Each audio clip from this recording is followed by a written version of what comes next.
હર હર મહાદેવ. કિંજલબેન શું છે ને કહી રહ્યા છે જાણો મિત્રો. માટે પાંખો મળી છે, એને વીંજવાની અને એને કાપવાની વાતો છે. આ બધી દીકરીઓ અત્યારે તેજસ જેવી પ્લેનો ઉડાઈ રહી છે, યુદ્ધ કરી રહી છે, રણ મેદાનમાં છે, સંસદમાં છે, વિજ્ઞાન અને ટેકનોલોજીમાં છે. હમણાં ઓપરેશન સિંદૂર જે થયું એમાં 2 દીકરીઓએ લીડ લઈને આપણને પૂરા દેશને ગૌરવ અપાવ્યું. ત્યારે શું 2-4 આવા અસામાજિક તત્વો નક્કી કરશે કે એક દીકરીનો લાઈફ પાર્ટનર ચૂઝ કરવાનો શું એને હક નથી?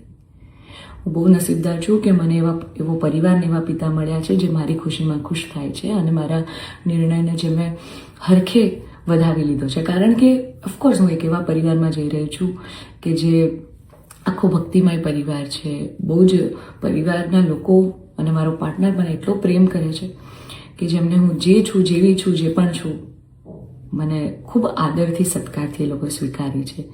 રાત દિવસ જ્યાં ગાયત્રી મંત્ર, નવકાર મંત્રના જાપ થાય છે, આવા પરિવારમાં હું જઈ રહી છું. મને ખૂબ જ ગૌરવ છે.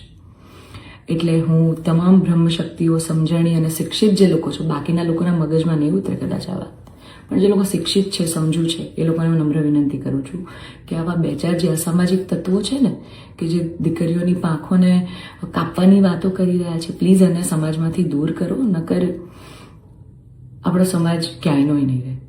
તમે દીકરીઓનું સારું જ કરવા માંગતા હોય ને તો દીકરીઓના શિક્ષણ માટે વાત કરો. નાની નાની દીકરીઓ પર જે બળાત્કાર થઈ રહ્યા છે એના માટે વાત કરો. દીકરીઓની પ્રતિભાને આગળ લાવવાની વાત કરો. ચલો, આ બધી પ્રતિભાને બધું તો મોડર્ન વસ્તુ થઈ ગઈ. હજી જૂના 18મી 17મી સદીના કુરિવાજો આપણા સમાજમાં ચાલ્યા આવે છે. હજી કેટલા બાળ લગ્ન થાય છે આપણને બધાને ખબર છે. સાટા પ્રથા ચાલુ છે જેની પીડિત હું પણ છું, તમને બધાને ખબર છે.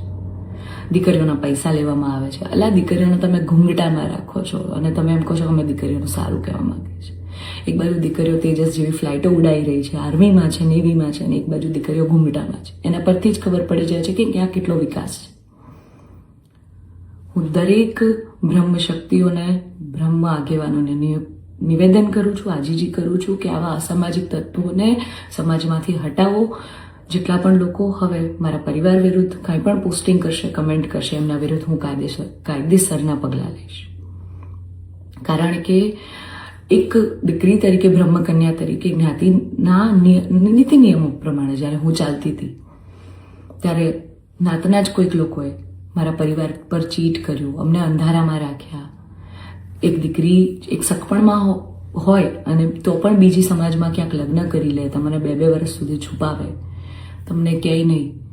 તો જ્યારે આ આફત આવી ત્યારે મેં નક્કી કર્યું કે ભાઈ હું આ રિલેશનમાં નહીં રહું. મેં મારા પરિવાર માટે સ્ટેન્ડ લીધું. અને કોઈ છોકરાને શું, જ્યારે પરિવાર માટે અને મારા પિતા પર જ્યારે વાત આવશે ને ત્યારે હું ભગવાનને પણ છોડવાની તાકાત ધરાવું છું. એ દીકરી છું હું, બરાબર છે? એટલે આપ સૌને નમ્ર વિનંતી છે કે જેમ દેશની દરેક દીકરીઓ પોતાના જીવનની શરૂઆત કરે છે, એમ મેં પણ એક શરૂઆત કરી છે. આને પહેલાં તો કોઈ વિશેષ મોટો મુદ્દો બનાવવાની જરૂર નથી. અને આવા જે અસામાજિક તત્વો છે કે આમ કરશું, નાત બાર કરશું, અરે ભાઈ, તમને 5,000માં કોઈ પગાર પર નોકરી રાખવા તૈયાર નથી. તમે તમારા ઘરનું અને તમારું સંભાળો પહેલાં તો. અને આવા અસામાજિક તત્વોને, તમામ બ્રહ્મ શક્તિઓને, શિક્ષિત અને સમજણા જેટલા લોકો છે એમને મારી વિનંતી છે કે આવા સામાજિક તત્વોને તમે દૂર કરો સમાજમાંથી, જેથી દીકરીઓ ડરે નહીં અને એમની પ્રતિભા આગળ આવે અને સમાજનો વિકાસ થાય. જય માતાજી, હર મહાદેવ.